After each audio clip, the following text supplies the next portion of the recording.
This riff is from Peter Green and Fleetwood Mac, and this guitar is a very special Les Paul. Both the riff and the guitar have stories that I want to tell.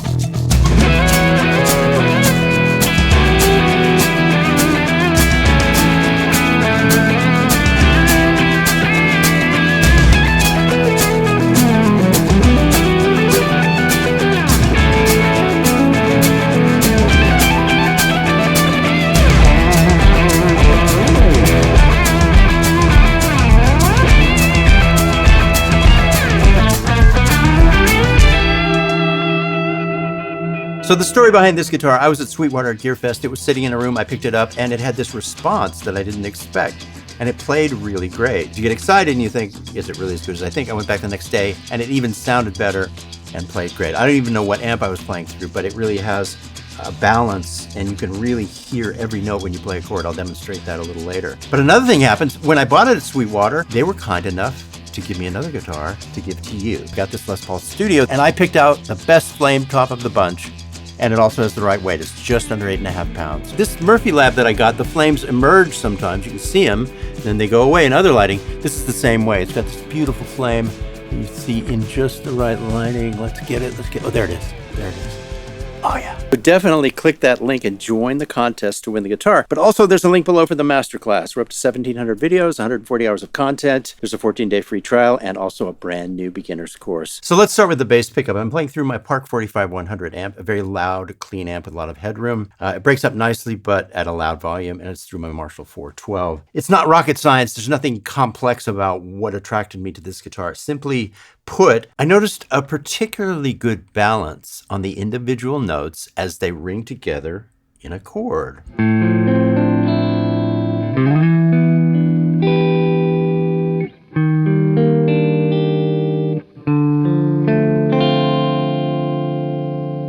And really a bell-like quality to the overtones.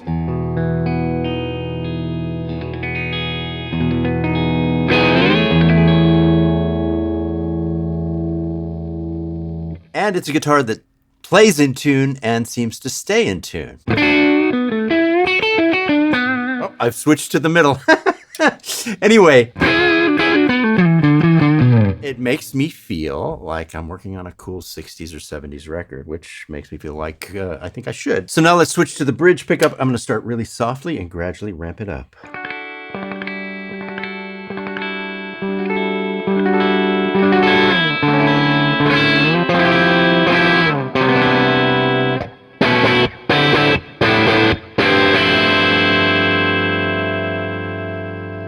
And dissonant intervals actually sound pleasing and musical.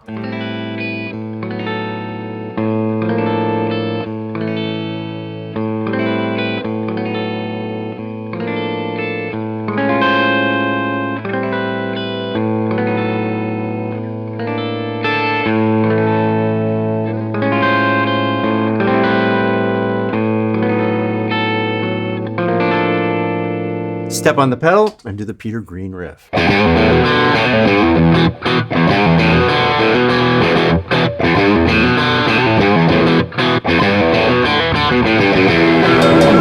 can't help about the shape I'm in. I can't sing, I ain't pretty, and my legs are thin. But don't ask me what I think of you. I might not give the answer that you want me to.